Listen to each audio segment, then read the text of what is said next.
Hello नमस्कार प्यारे साथियों, एक बार फिर से स्वागत है आप सभी का हमारे इस ऑनलाइन स्टडी प्लेटफॉर्म पर। हम पढ़ रहे हैं ट्रांसफार्मर के बारे में, यानी कि परिणाम मित्र। आज जो है हमारी ट्रांसफार्मर की 7वीं क्लास रहने वाली है। कौन सी? पार्ट 7 जो है आज की क्लास में हम इसका कर लेंगे। और जो आज हमारी ट्रांसफार्मर की है लास्ट क्लास रहने वाली है। आज जो है हम अपना ट्रांसफार्मर वाला चैप्टर अपना कंप्लीट कर लेंगे। जितना भी बचा हुआ भाग है वो हम आज की इस वीडियो में कंप्लीट करने वाले हैं। इससे पहले जो है हम 6 क्लासेस कर चुके हैं ट्रांसफार्मर की। अगर आपने अब से पहले वो वाली 6 क्लासेस नहीं देखी है तो पहले आप ना वो 6 क्लासेस देख लीजिए, उसके बाद आप ये 7वीं क्लास देखना, ताकि आपको समझ आ जाए कि जो ट्रांसफार्मर है उसका कार्य सिद्धांत क्या है, उसकी ईएमएफ इक्वेशन क्या है, ट्रांसफार्मर कितने प्रकार के होते हैं, किस तरीके से वो है ट्रांसफार्मर कार्य करता है। ठीक है। और उसके अंदर जो वाइंडिंग होती है वो कितने प्रकार की होती है और किस तरीके की कहाँ पर की जाती है, ये सब जानने के लिए आपको पहले वाली वीडियो हमारी देखनी पड़ेगी। और अगर आप हरियाणा एलएमएसए की तैयारी कर रहे हैं या फिर आपको कोई फ्रेंड कर रहा है तो आप हमारे इस बैच से लगातार जुड़े रह सकते हैं और अपने फ्रेंड को भी हमारे इस बैच के बारे में बता सकते हैं, ताकि आने वाली एग्जाम में आप सभी को उसकी हेल्प मिल सके। और आज की इस क्लास में हम क्या पढ़ेंगे? जो आज की क्लास में हम ट्रांसफार्मर के कंस्ट्रक्शन के बारे में पढ़ेंगे। किसके बारे में? कंस्ट्रक्शन के बारे में।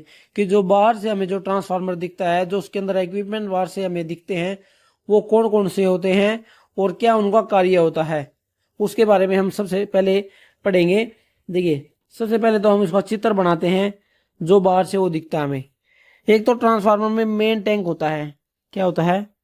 ट्रांसफार्मर के अंदर एक मेन टैंक होता है पहले तो, और इस मेन टैंक के अंदर ही वाइंडिंग की जाती है। इसके अंदर क्या है? एक कोर बनाई जाती है। इसके अंदर एक कोर रखी जाती है। ठीक है। अब इस कोर के ऊपर जो है वाइंडिंग की जाती है। जैसे इस पर ना हर एक फेस की अलग अलग वाइंडिंग होती है, जैसे आर वाई बी, इस तरीके से वाइंडिंग करी जाती है इसकी। ठीक है। मान लीजिए ये प्राइमरी वाइंडिंग होगी और ये सेकेंडरी वाइंडिंग होगी। देखिए, प्राइमरी की भी है 3 वाइंडिंग बनती है, तीनों फेस होगी, अलग अलग वाइंडिंग होती है। और सेकेंडरी में भी आर वाई और बी तीनों फेस होगी, अलग अलग वाइंडिंग बनती है। अभी हम डायग्राम में ऐसे समझ लेते हैं, ये ऐसे कोर के ऊपर वाइंडिंग बनाई जाती है। ठीक है। और जो ये कोर होती है ना, इस कोर के अंदर तेल भरा हुआ रहता है। पूरी इसमें टैंक में, पूरे इस टैंक में जो है तेल भरा हुआ रहता है, जिसे हम खनिज ऑयल, मिनरल ऑयल या फिर सिंथेटिक ऑयल भी कहते हैं। और जो ये तेल होता है ये एक विद्युत रोधी तेल होता है। कैसा? विद्युत रोधी तेल होता है। ये जो मेन टैंक है, इस मेन टैंक के अंदर पूरे के अंदर तेल भरा हुआ रहता है, वाइंडिंग, ताकि जो वाइंडिंग होती है ये एक दूसरे से कनेक्ट ना हो, विद्युत रोधी का कार्य करता है ये तेल जो होता है। इतना जो आप सभी को समझ आ गया होगा। अब देखिए,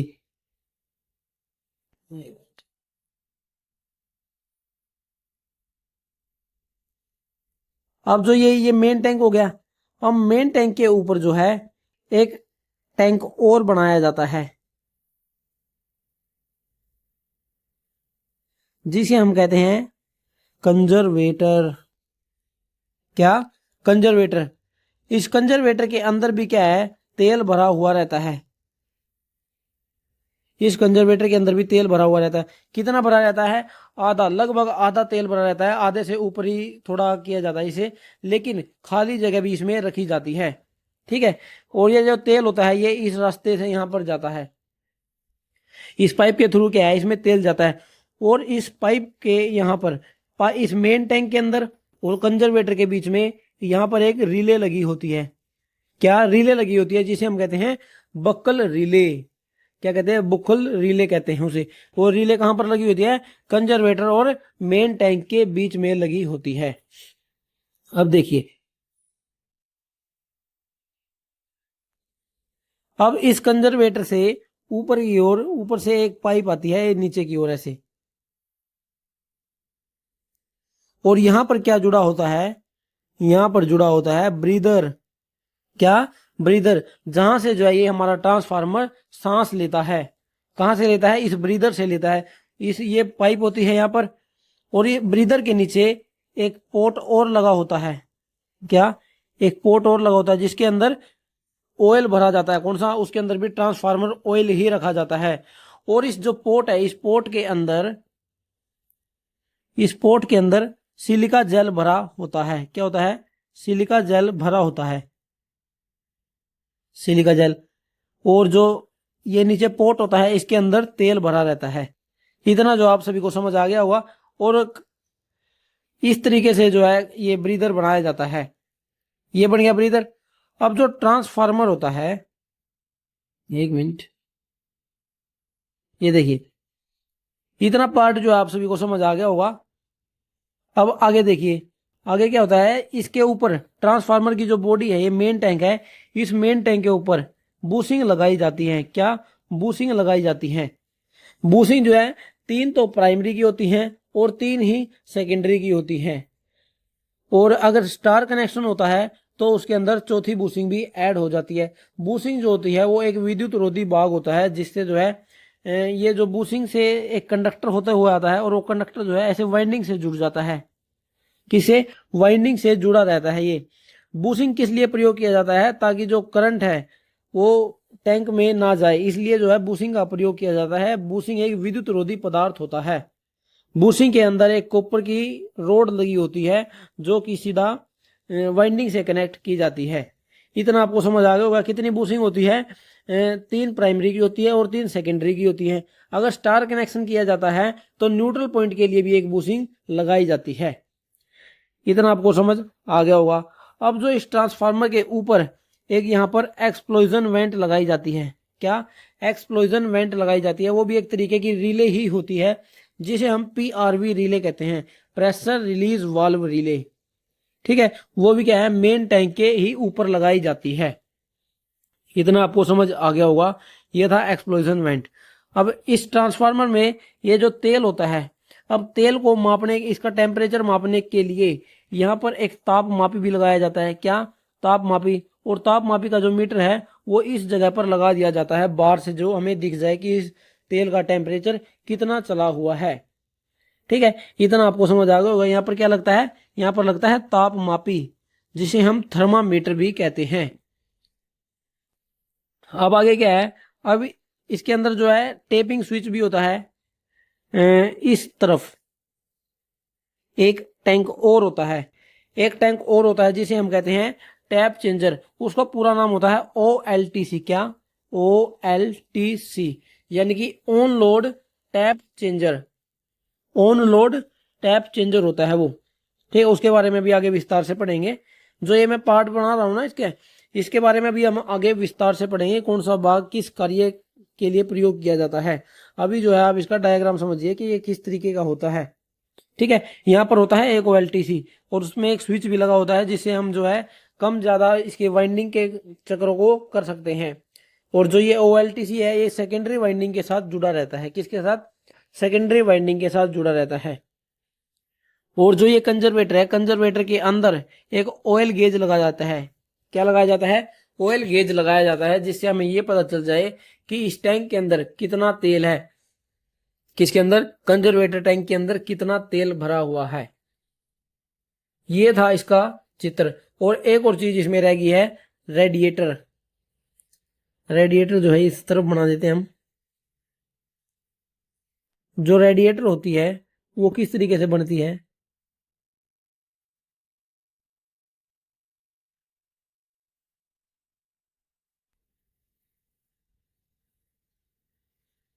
ऐसे पाइपें सी बनी रहती है, इसके अंदर पाइप होती है। रेडिएटर, ये रेडिएटर किस काम आता है? जब ट्रांसफार्मर का तेल ज्यादा गर्म हो जाता है तो उसको ठंडा करने के लिए रेडिएटर का प्रयोग किया जाता है। अब जो जैसे तेल इसके यहाँ से जाएगा और इन पाइपों में से गुजरता हुआ ऐसे ठंडा हो जाएगा, ठंडा कर देते हैं ये रेडिएटर। जो है ट्रांसफार्मर तेल ऐसे होते हुए यहाँ पर प्रवेश कर जाता है मेन टैंक के अंदर, ठंडा होकर ऐसे अंदर आ जाता है जो तेल होता है। इतना जो आपको समझ आ गया होगा। और जब जो ज्यादा बड़े ट्रांसफार्मर होते हैं उनमें फैन का इस्तेमाल किया जाता है इस तेल को ठंडा करने के लिए।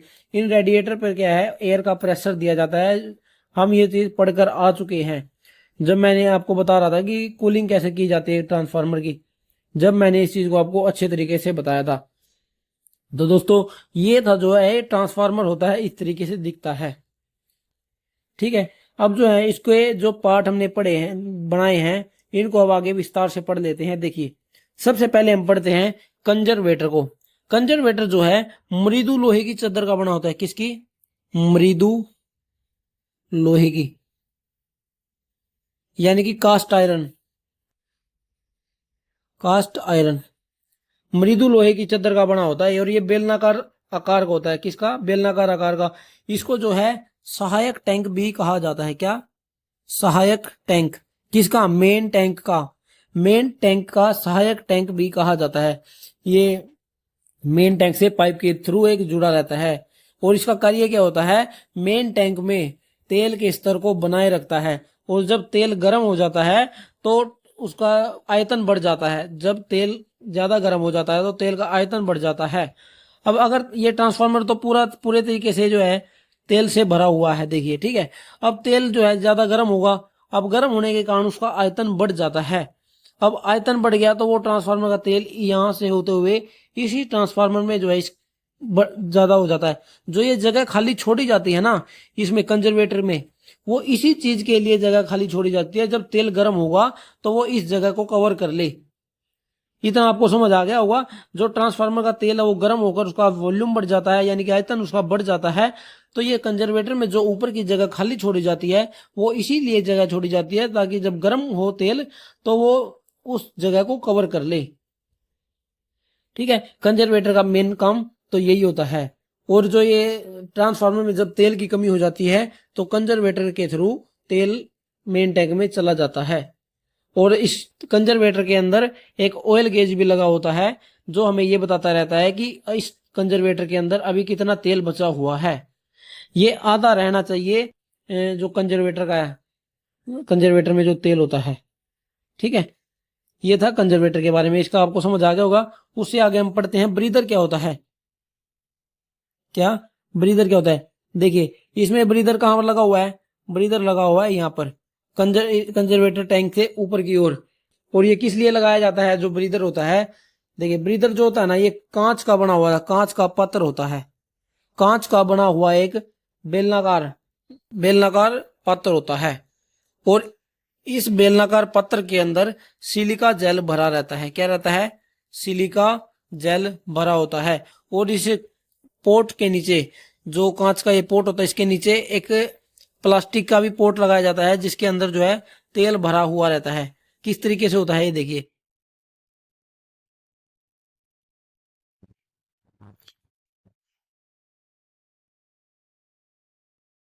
देखिए, इस तरीके का होता है और इसके अंदर जो है सिलिका जेल भरा हुआ रहता है। सिलिका जेल के पत्थर से भरे रहते हैं इसके अंदर और उसके नीचे जो ये इसके अंदर तेल भरा रहता है।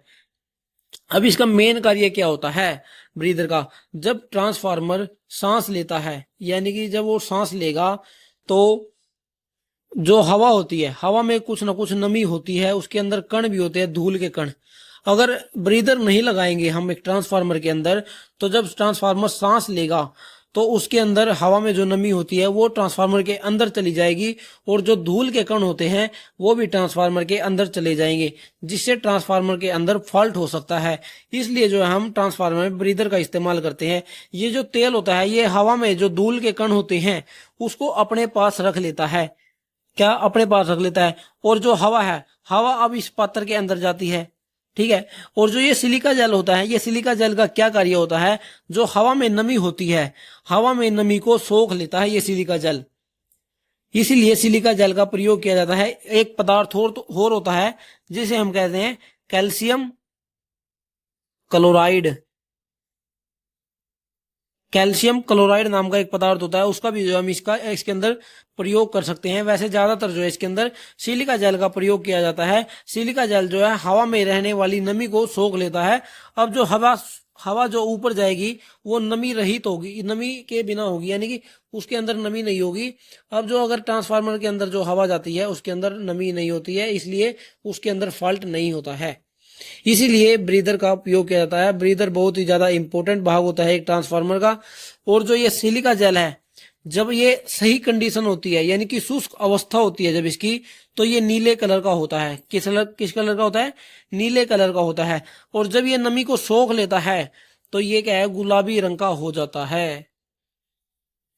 किस कलर का हो जाता है, गुलाबी कलर का।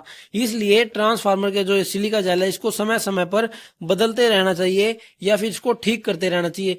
क्या एक बार गुलाबी हो जाए तो क्या हम इसे नीला कर सकते हैं? ये सवाल कई बच्चों के मन में होगा कि अगर ये एक बार गुलाबी हो जाए तो क्या हम इसे नीला कर सकते हैं? हाँ, बिल्कुल किया जा सकता है, इसको ठीक किया जा सकता है। किस तरीके से? गर्म करके।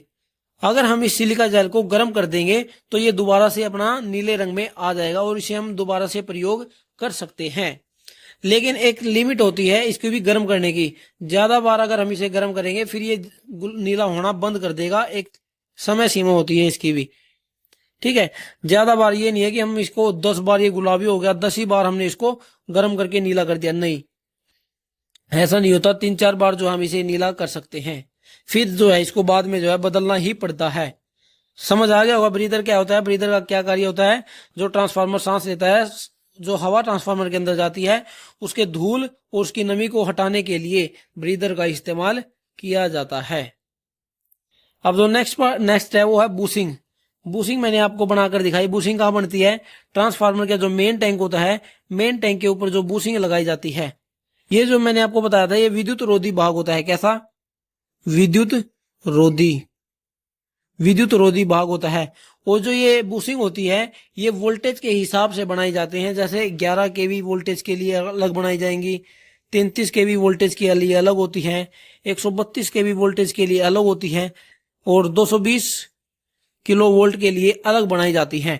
यानी कि 11 केवी की छोटी बूसिंग होगी, 33 केवी की उससे बड़ी होगी, 132 की उससे बड़ी होगी और 220 केवी की उससे भी ज्यादा बड़ी होती है। और जैसे बनाई कैसे जाती है, ये इस तरीके से बनाई जाती है।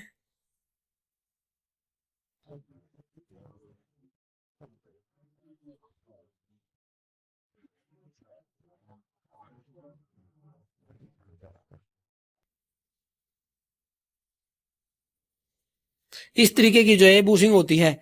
अब ये जैसे मेन टैंक में लग गया, ऊपर लगा दिए। अब इसके अंदर जो है कॉपर की राड लगी होती है।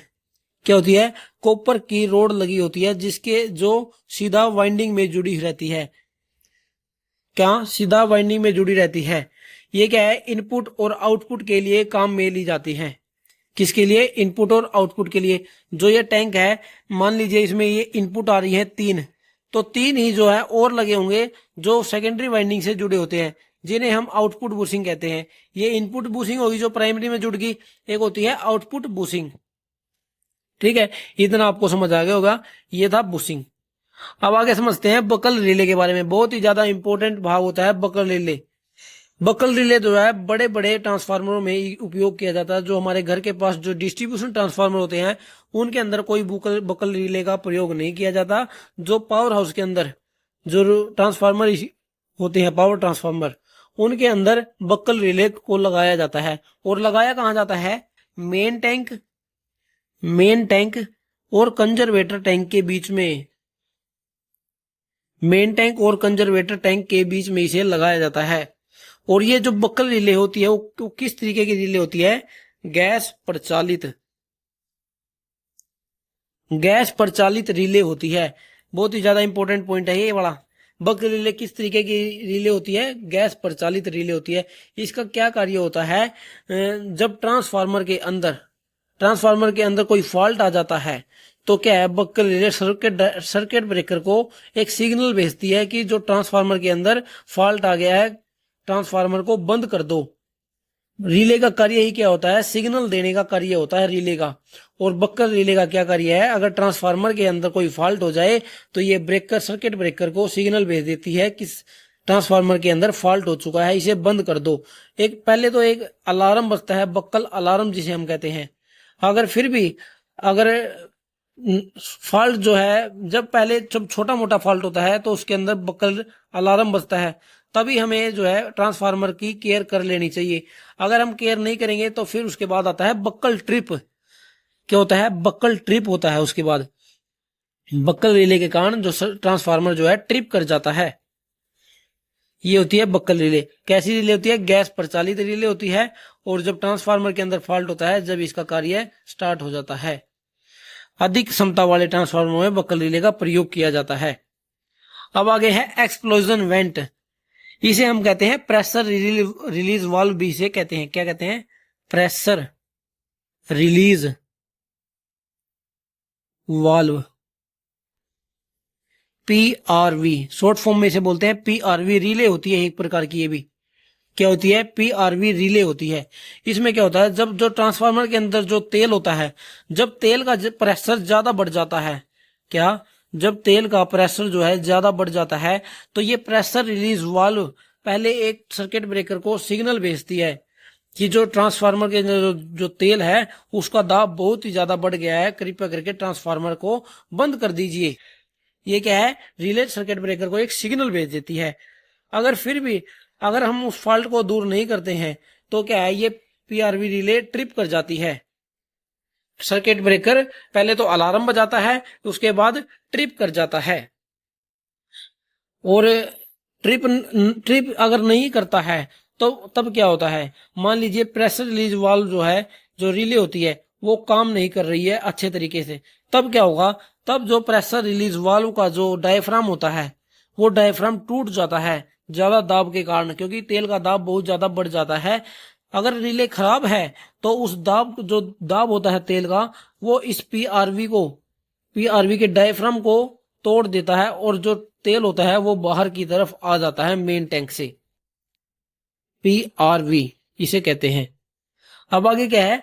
थर्मोमीटर, जिसे हम कहते हैं ताप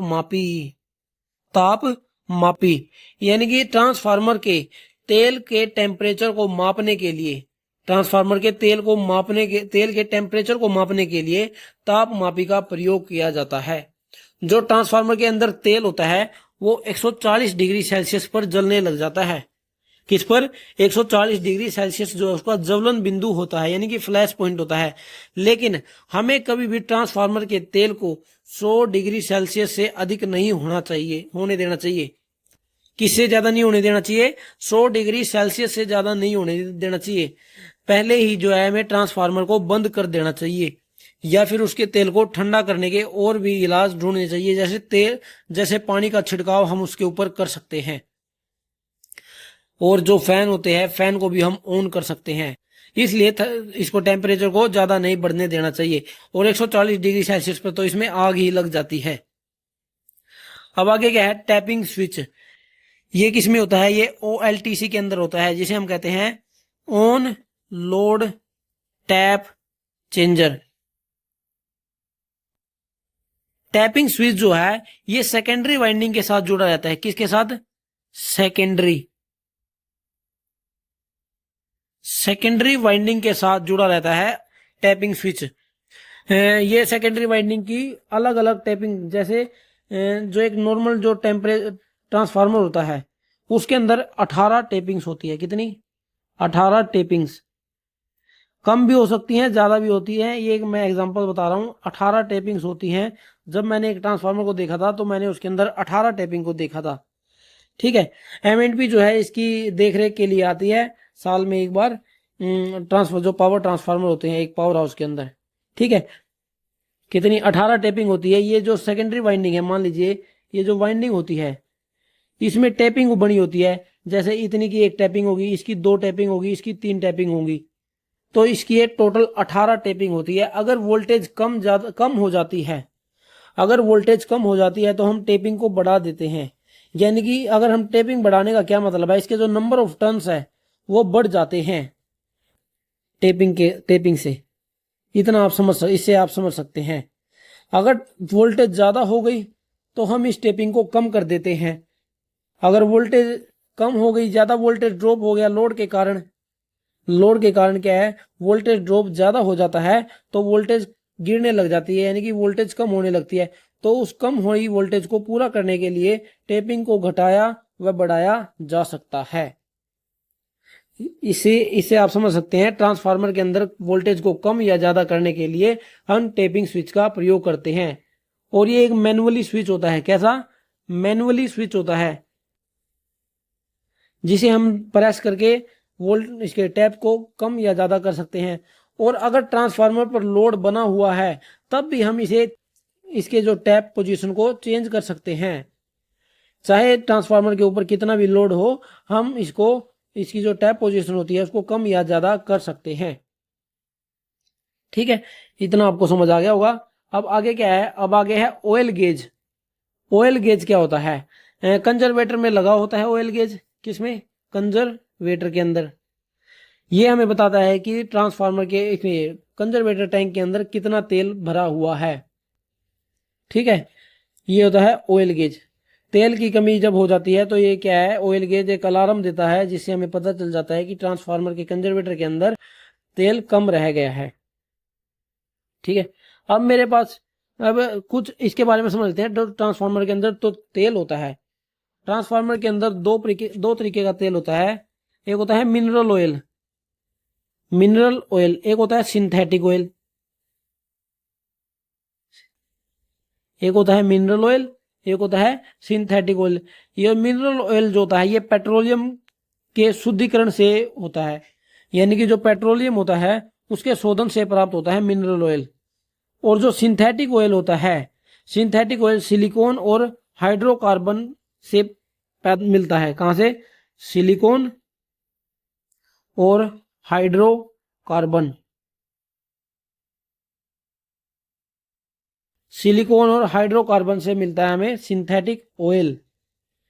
और जो सिंथेटिक ऑयल के क्या गुण हैं, जो इसका जो ज्वलन बिंदु है यानी कि फ्लैश पॉइंट है वो ज्यादा से ज्यादा होना चाहिए, और जो कम से कम नमी को सोखने वाला होना चाहिए।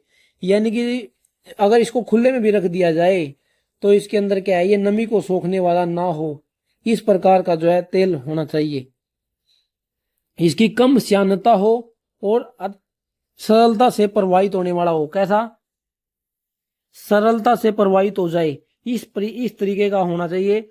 और जो श्यानता है इसकी वो कम होनी चाहिए, श्यानता इसकी कम होनी चाहिए। ठीक है, और उच्च विशिष्ट ऊष्मा रखने वाला होना चाहिए। कैसी, जो इसकी विशिष्ट ऊष्मा होती है, यानी कि अधिक से अधिक ये तापमान को सहन करने वाला होना चाहिए।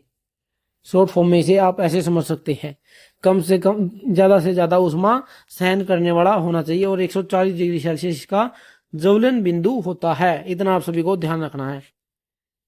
अब जो है हमारे पास कुछ चित्र है वो आपको दिखाता हूं मैं। देखिए, ये एक ट्रांसफार्मर है, ये पावर हाउस से लिए गए पिक्चर है।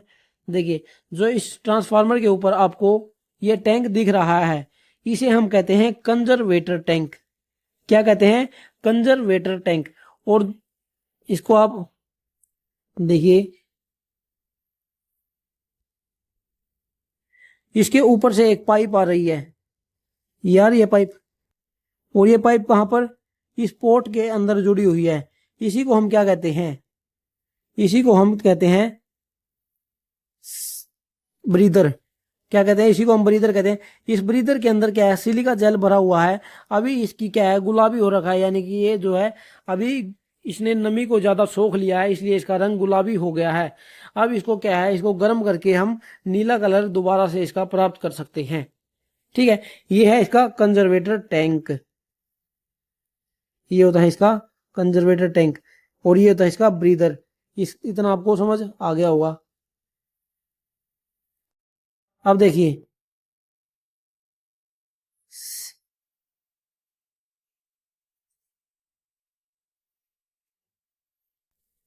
ये जो है, ये जो आपको पार्ट दिख रहा है इसमें जो है ऑयल के मीटर लगे हुए हैं। क्या, ऑयल के मीटर लगे हुए होते हैं इसके अंदर, कि जो हमें ये बताता है कि ट्रांसफार्मर के अंदर कितना तेल है। वो जो है यहाँ पर तापमापी लगे हुए हैं, उस तापमापी से वायर के थ्रू यहाँ पर जुड़ा हुआ है। और जो ये आपको दिख रहे हैं ये होते हैं रेडिएटर, जो मैंने अभी आपको दिखाया था बनाकर। ये होते हैं रेडिएटर। जब तेल ज्यादा गर्म हो जाता है तो तेल इन पाइपों के अंदर जो है जाता रहता है, और इस पाइप के थ्रू अंदर चला जाता है। और यहां से ये ऊपर वाली पाइप है, यहां पर इन पाइपों के अंदर तेल आता है। और कहां पर, जो ये वाली पाइप है, ये वाली पाइप है, इस पाइप के थ्रू ये दोबारा मेन टैंक के अंदर चला जाता है। ठीक है,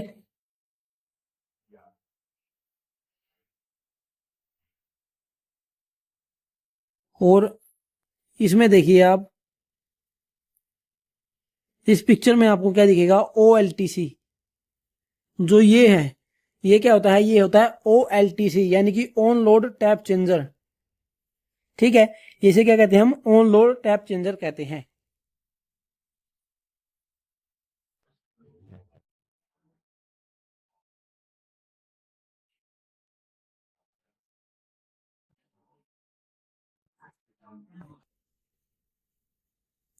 अब इसमें आप देखिए,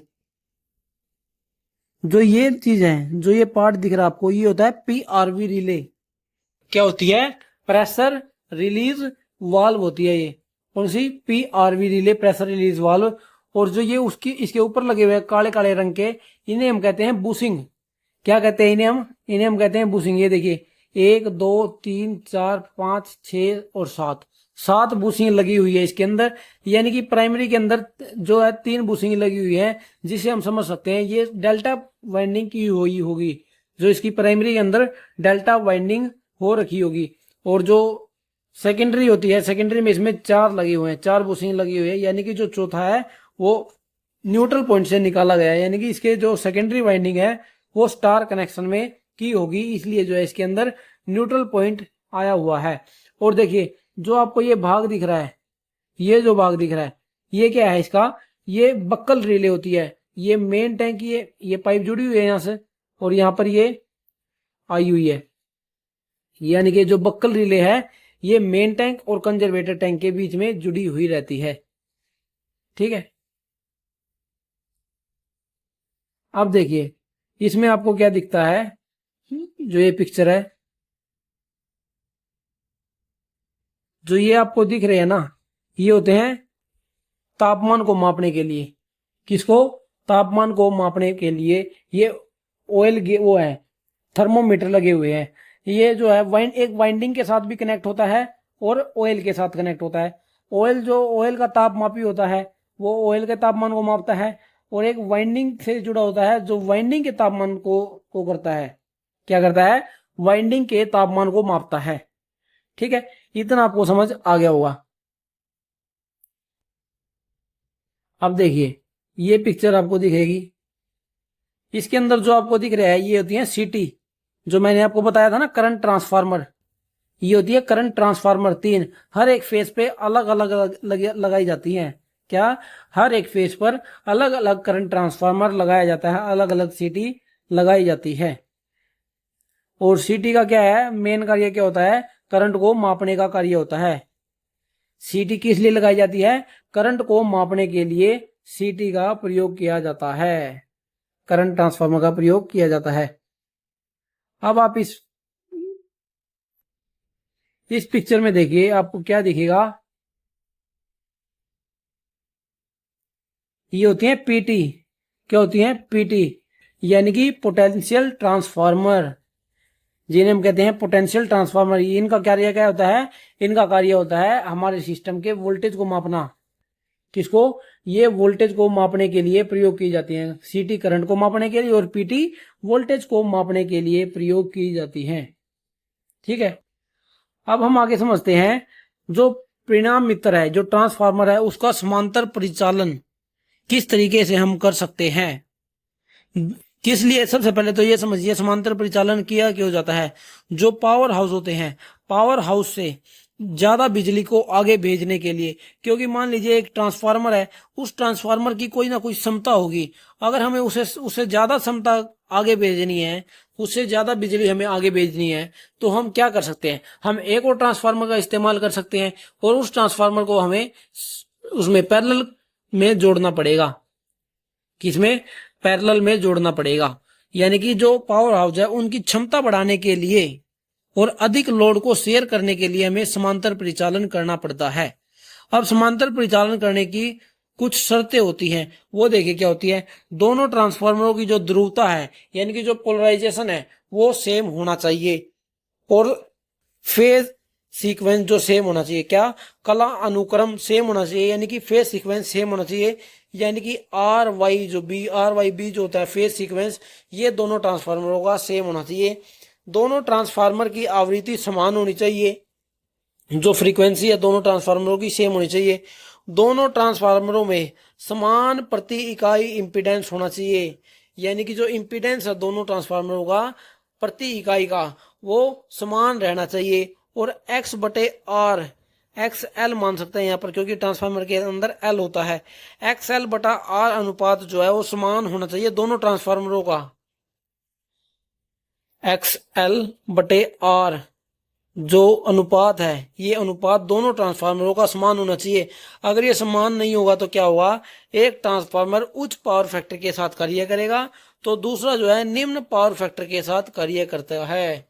इसलिए एक्स एल बटे आर का अनुपात हमेशा समान होना चाहिए दोनों ट्रांसफार्मरों का।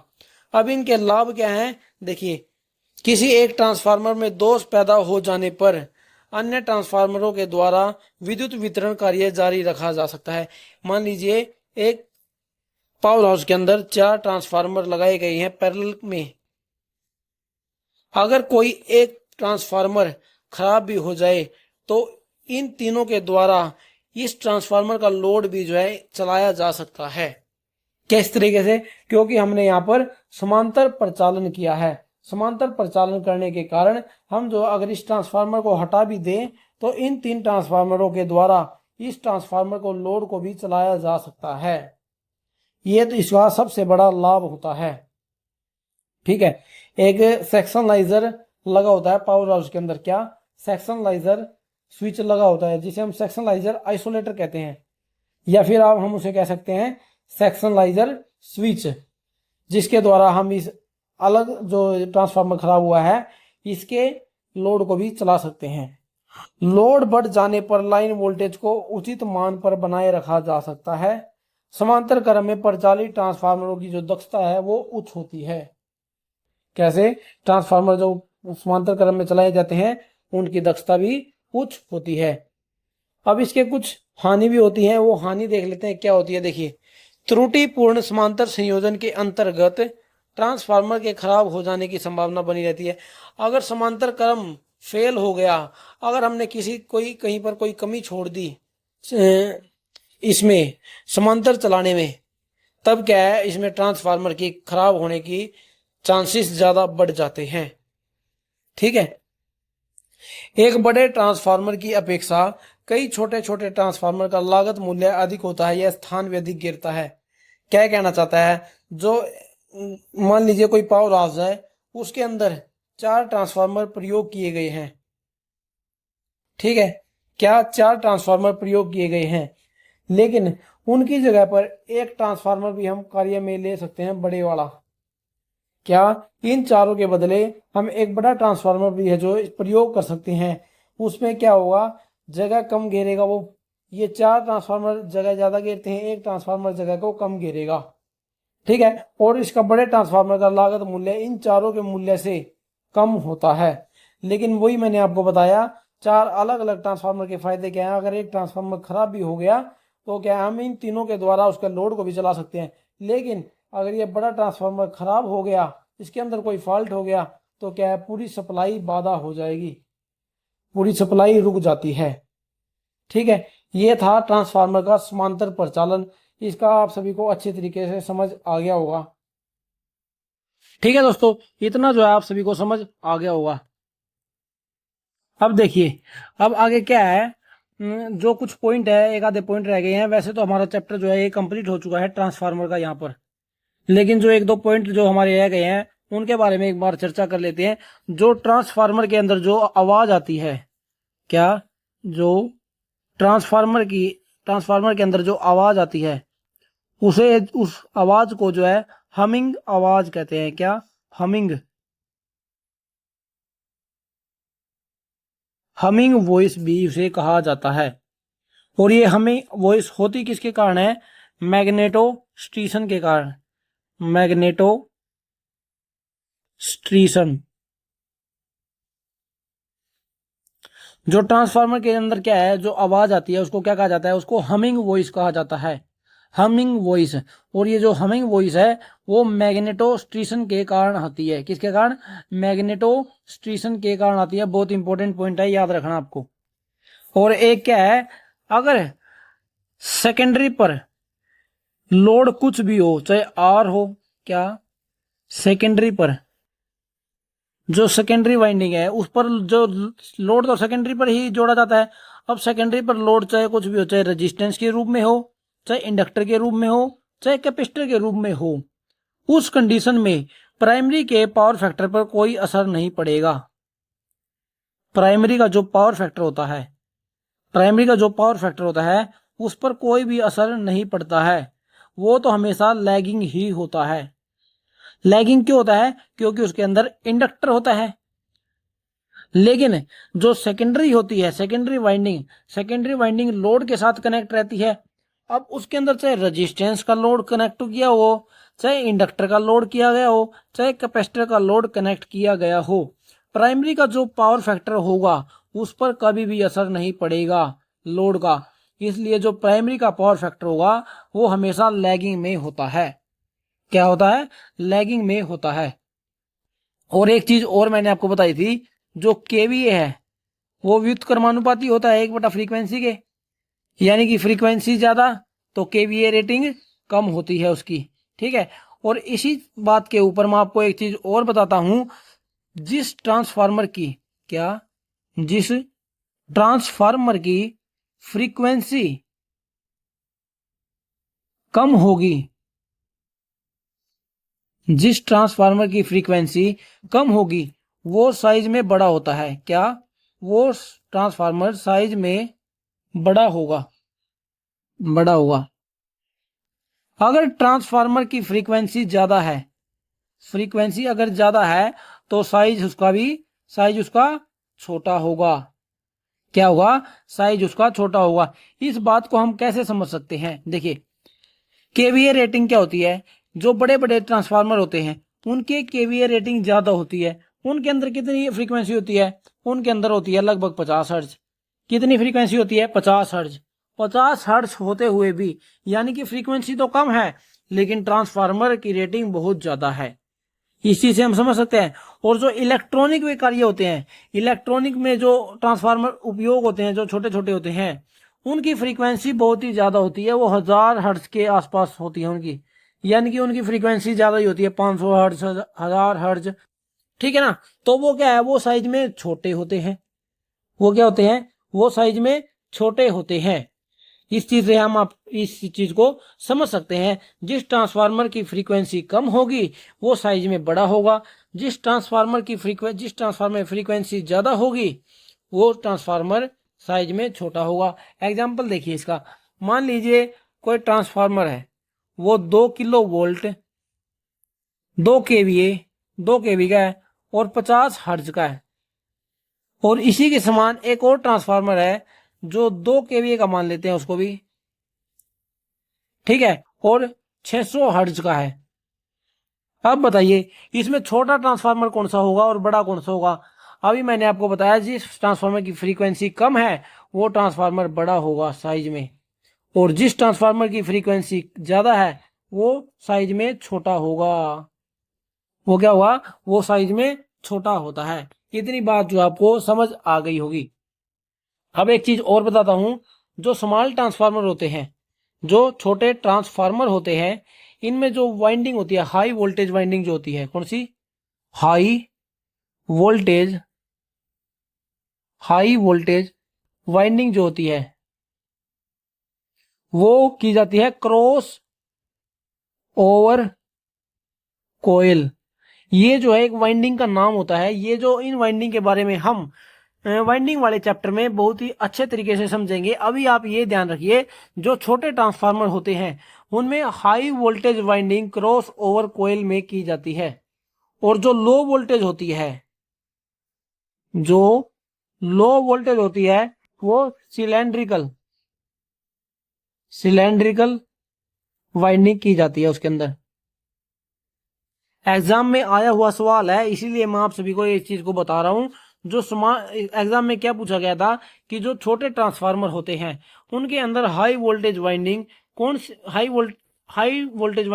सी वाइंडिंग की जाती है हाई वोल्टेज के लिए? तो उसमें आंसर माना गया है क्रॉस ओवर कोयल। जो है वाइंडिंग, क्रॉस ओवर कोयल का प्रयोग हाई वोल्टेज वाइंडिंग के लिए किया जाता है, और लो वोल्टेज वाइंडिंग के लिए सिलेंड्रिकल वाइंडिंग का प्रयोग किया जाता है। ठीक है। इस चीज को आपको हमेशा ध्यान रखना है। और एक चीज और, जो ट्रांसफार्मर का ऑयल है, ट्रांसफार्मर जो के ऑयल में एक स्लजिंग होती है, स्लजिंग स्लजिंग होती है, वो किसके कारण होती है? तेल में ऑक्सीडेशन के कारण होती है। किसके कारण? ऑक्सीडेशन। ये भी सवाल जो है एग्जाम में आया हुआ है कि जो ट्रांसफार्मर में ऑयल है वो स्लजिंग हो जाता है, उसका मुख्य कारण क्या है? उसका मुख्य कारण है ऑयल का ऑक्सीडेशन होना, तेल का ऑक्सीडेशन। ठीक है, इतना जो आप सभी को समझ आ गया होगा। तो दोस्तों, यहां पर होता है हमारा ट्रांसफार्मर वाला चैप्टर कंप्लीट। कौन सा? ट्रांसफार्मर वाला जो चैप्टर अपना यहां पर कंप्लीट होता है।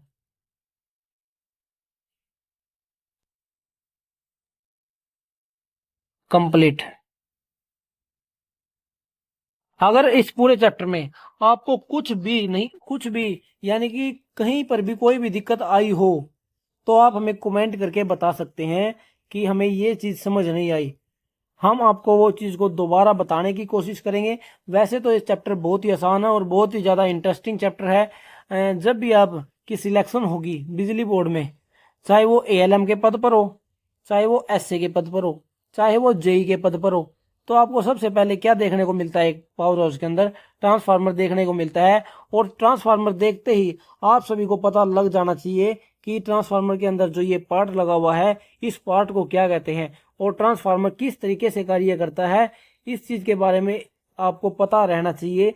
इसलिए जो ये वाला चैप्टर है ये आपको अभी पढ़ने में मिलेगा, लेकिन जो ये काम है अगर आपकी सिलेक्शन होगी तो सारी उम्र जो है आपको इसका फायदा मिलने वाला है। इस चैप्टर का जो भी इसमें इंपॉर्टेंट चीज थी वो मैंने आपको एक एक चीज को अच्छे तरीके से बताया है, कोई भी चीज को छोड़ा नहीं गया है, जो भी एग्जाम के पॉइंट ऑफ व्यू से इंपॉर्टेंट है। और आपको ये जो चीज है सिलेक्शन होने के बाद भी काम आने वाली है।